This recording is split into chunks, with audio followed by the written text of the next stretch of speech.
People are claiming that women are not good parallel parkers, but I'm incredible. A few weeks ago, 29-year-old Sydney Charlet made a career change. I put good juju out there that there's a parking spot. And it's taking over the New York City parking system by storm. Do you live in New York City and need to move your car for street sweeping? It started with this TikTok video, immediately picking up hundreds of thousands of views. I'll sit in your car for a fraction of the price of a parking ticket. As she presented herself as a professional car sitter for hire. One commenter writing, "This is the ultimate side hustle." He moves them from one side of the street to the other so you don't get a ticket. What, are you paying for that? Of course, there is a Seinfeld episode with a similar concept, but George Costanza did not have the benefit of social media. I printed out flyers to hand them out to people, but I haven't even needed to do that. In reality, Sydney moved here from the West Coast a few months after being laid off from her job and picked up on this sort of loophole herself.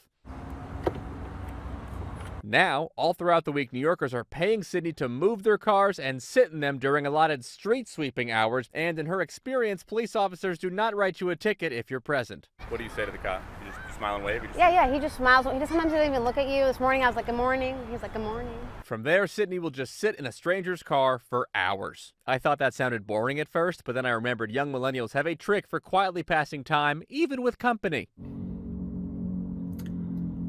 Never mind. Speaking of company, less than a month in, Sydney already wants to expand the business. Oh, too small.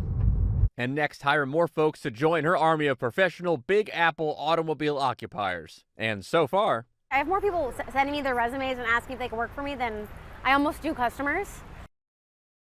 and for folks who do not have someone like Sydney, here is one alternative. This comes from our studio manager, Nick, who says he notices people sitting in their car for hours until the street sweeper comes, and then, as you see, immediately move their car back so they don't lose their precious spot. In New York, for ABC News, I'm Danny New.